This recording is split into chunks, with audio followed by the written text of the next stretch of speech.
मशहूर art director Nitin Desai suicide मामले में जी न्यूज की मुहिम जारी है। इस मुहिम में नई खबरें सामने आ रही हैं। जी न्यूज की एक्सक्लूसिव रिपोर्ट के मुताबिक नितिन देसाई की तरफ से फाइनेंस कंपनी एडलवाइस के कर्ज को चुकाने की लगातार कोशिशें की जा रही थी। ये पता चला है कि नितिन देसाई ने मुंबई के करीब करजत में अपने एनडी स्टूडियो को लेकर कई उद्योगपतियों से बातचीत की थी। ये स्टूडियो एक बड़े इलाके में बसा हुआ है, तब वो अपने एनडी स्टूडियो को डेवलप करने की कोशिशों में जुटे थे। हालांकि नितिन देसाई अपना कर्ज चुका पाते उससे पहले ही एडलवाइस ने उनको इतना टॉर्चर किया कि उन्होंने 2 अगस्त को सुसाइड कर लिया। बाकी मीडिया हाउस और अखबारों की हेडलाइंस से नितिन देसाई का नाम गायब हो चुका है। हालांकि हम नितिन देसाई को भूले नहीं हैं और उनको इंसाफ दिलवाने की जी न्यूज की मुहिम लगातार जारी रहेगी।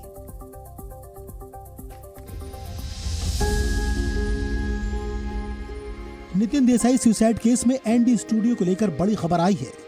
एडलवाइस का कर्ज चुकाने के लिए नितिन देसाई ने अपने स्टूडियो को डेवलप करने की कोशिश की, पर ये प्लान पूरा होता उससे पहले ही वो आत्महत्या करने के लिए मजबूर हो गए।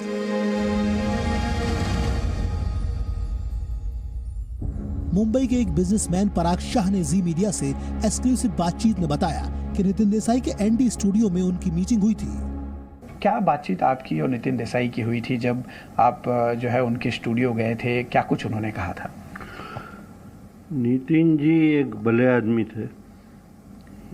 ही वॉज आर्टिस्ट और आर्टिस्ट नेचर वाले ही थे। In true sense he was artist in his own life style also. मैं उनको मेरे ख्याल से 2020-21 में मिला था, 3 साल पहले। स्टूडियो को रीडेवलप करने के लिए, एक्सपेंशन करने के लिए, कुछ नया खड़ा करके उनके ऊपर जो कर्ज था वो कैसे चुका सकते हैं, उसके लिए एक प्रपोजल के लिए डिस्कशन हुआ था।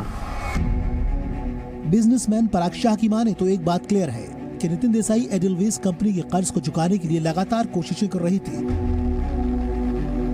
नितिन देसाई मुंबई के पास करजत में एनडी स्टूडियो को 5 स्टार होटल बनाना चाहते थे। उन्हें उम्मीद थी कि ऐसा करके वो करोड़ों रुपए का कर्ज चुका देंगे। उनको पूरा स्टूडियो रिवैम्प करना था और साथ में एक 5 स्टार होटल खड़ी करनी थी कि जहाँ से उनकी रेगुलर इनकम होवे। उनके ऊपर तभी कितना कर्जा था वो मेरे से बात नहीं हुई थी, किसका कर्जा था वो भी मेरे से बात नहीं हुई थी। बट वो तभी भी प्रेशर में थे कि भाई मेरे ऊपर कर्जा है। बट अभी वो टाइम में it was the first primary meeting, तो उसमें मेरा ये कुछ डिस्कशन नहीं हुआ था कि एडलवाइस का लोन है कि किसका लोन है। कभी उन्होंने एडलवाइस का जिक्र मतलब नहीं किया आपसे उस दौरान मीटिंग में? क्योंकि मेरी एक बार मीटिंग हुई थी जब भी हम लोग 2-3 घंटे के लिए साथ में थे। What was a very primary meeting. तो उनका कौन सी कंपनी का डेट है वगैरह वो सब बात नहीं हुई थी। तो परेशान उस वक्त थे, चूंकि आपको सिर्फ मैं बताना होगा कि 2016 और 2018 में उन्होंने 2 बार लोन लिया, 150 करोड़ और 31 करोड़, तो 181 करोड़ रुपए का उनके ऊपर लोन था एडलवाइस का। तो परेशान लग रहे थे वो उस वक्त जब ये सारी चीज वो प्रपोजल ला रहे थे, दे रहे थे आपको, ताकि उनकी जो परेशानी है वो कम हो सके? परेशान तो हाँ वो जरूर दिख रहे थे, बट वो टाइम पे मुझे ये नहीं समझ में आ रहा था कि वो परेशान डेट के कारण है। तभी मुझे ये था कि भाई उनके पास अच्छी जगह है, मौके की जगह है, बड़ी जगह है, उसको एक्सपेंशन करने के लिए वो पार्टनर ढूंढ रहे थे और उनको कोई पार्टनर नहीं मिल रहे थे। वो टाइम पे इसके लिए वो थोड़े परेशान दिख रहे थे कि भाई उनके पास प्रपोजल अच्छी है पर कोई लोग आगे नहीं आ रहे। अच्छा, आपने उसमें कुछ संभावना देखी थी उस वक्त जब आप स्टूडियो पूरा आपने देखा?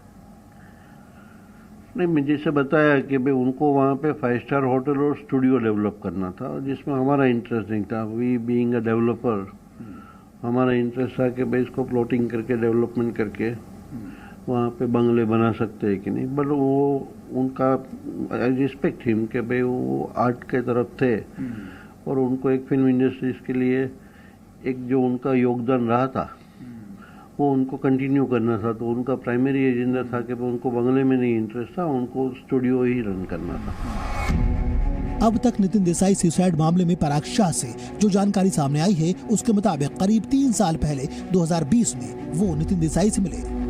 पराग शाह के मुताबिक उस मुलाकात में नितिन देसाई उनको बहुत परेशान नजर आए। वो अपने एनडी स्टूडियो को रीडेवलप करके 5 स्टार होटल बनाना चाहते थे। पराग शाह ने कहा कि नितिन देसाई के पास अच्छी और बड़ी जगह थी, पर उन्हें डेवलप करने के लिए पार्टनर नहीं मिल रहा था। नितिन देसाई को पराग शाह ने स्टूडियो की जमीन पर बंगला बनाने का ऑफर दिया था, पर बात आगे नहीं बढ़ी। यानी नितिन देसाई कर्ज से परेशान जरूर थे, पर साथ ही वो अपने स्टूडियो की कुछ जमीन पर 5 स्टार होटल बनाकर लोन वापस करना भी चाहते थे, पर शायद फाइनेंस कंपनी को लोन से ज्यादा स्टूडियो में इंटरेस्ट था। बहुत बुरी तरह से उन्हें जान दिया, और ये लोग मेन करके एडलवाइज के लोग ही मेन करके उनको जान लेने वाले।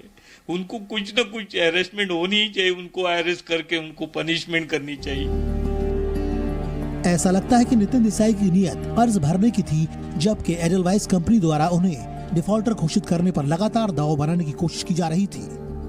और नतीजा ये हुआ कि इन सब चीजों से परेशान नितिन देसाई ने आत्महत्या का रास्ता चुन लिया। अश्विन पांडे, जी मीडिया, मुंबई।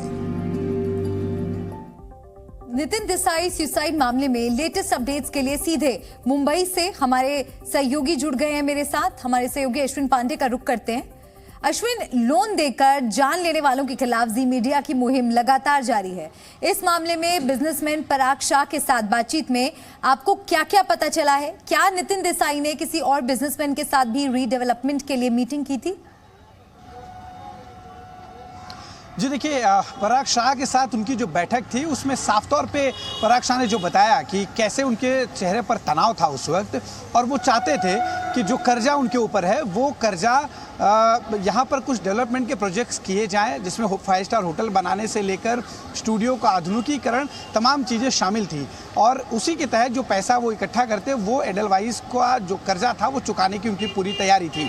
आपको ये चीज़ समझनी होगी कि 2018 तक ये लोन लिया गया, पहले 16 फिर 18 और 19 से 20-21 तक पूरा कोरोना काल रहा। उस वक्त सरकार की तरफ से जो है फाइनेंस कंपनियां, जो चाहे वो नॉन बैंकिंग फाइनेंस कंपनी हो या बैंकिंग जो फाइनेंस करती हैं बैंकें, उनकी तरफ से रियायतें देने, यानी कि ज़्यादा दबाव ना बनाने की, साथ ही जो रियायत देने की बात कही गई थी वो भी जो है नितिन देसाई को नहीं दी गई। और इसी दौरान नितिन देसाई जो है कुछ जो उनकी EMI थी वो नहीं भर सके और लगातार उनके ऊपर प्रेशर किया जाता रहा, और वो कोशिश में थे कि यहाँ पर कुछ डेवलपमेंट करा जाए और जो पैसा है वो चुकाया जाए। यानी कि उनकी नीयत पूरी तरह से साफ थी और उसके लिए वो नीति बना रहे थे ताकि पैसा जो है वापस हो, लेकिन यहाँ पर नीयत साफ एडलवाइज की नहीं दिखाई दे रही थी। और यही कारण रहा कि एडलवाइज लगातार उन पर प्रेशर बना रहा था, दबाव बना रहा था, और एक कीमती और अनमोल ज़िंदगी आज जो है हमारे बीच नहीं है। एक मशहूर आर्ट डायरेक्टर, तमाम जो है बड़े आर्ट उन्होंने जो है क्रिएट किए, लेकिन जिस तरह की स्थिति निर्माण की गई वो हमारे बीच नहीं रहे। और पराग शाह से बातचीत में एक बात और हमें समझ में आई कि कहीं ना कहीं सिर्फ पराग शाह ही नहीं बल्कि वो और भी कई लोगों से इस मुद्दे को लेकर बातचीत कर रहे थे, लेकिन चूंकि पूरी तरह से कोरोना का समय चल रहा था, बहुत से ऐसे लोग थे जो ज़्यादा इन्वेस्टमेंट नहीं कर पा रहे थे। और यही कारण है कि जो फाइनल स्टेज होना चाहिए, जो एक कोशिश जो है की जा रही थी नितिन देसाई की तरफ से, उसमें उन्हें सफलता नहीं मिल रही थी। और जाहिर है कि जब सफलता नहीं मिल रही थी तो जो कर्जा है वो लगातार ब्याज उसमें बढ़ता जा रहा था, और यही कारण रहा कि इतना ज़्यादा दबाव उन पर बन गया कि आखिर में उन्होंने अपनी जीवन लीला ही समाप्त कर दी। इस पूरे मामले में फिलहाल जांच चल रही है। जांच की दिशा जो है आने वाले जो है 1 हफ्ते में बहुत ज़्यादा उम्मीद है कि तय होगी, क्योंकि जो FSL की रिपोर्ट आनी है, खासतौर पे जो उनका ऑडियो रिकॉर्डिंग है, नितिन देसाई के गुनहगारों को सजा मिले, और हमारी ये मुहिम लगातार जारी रहेगी। अश्विन, आपके माध्यम से इस केस से जुड़ी अहम जानकारी दर्शकों तक पहुंची है। शुक्रिया आपका जुड़ने के लिए।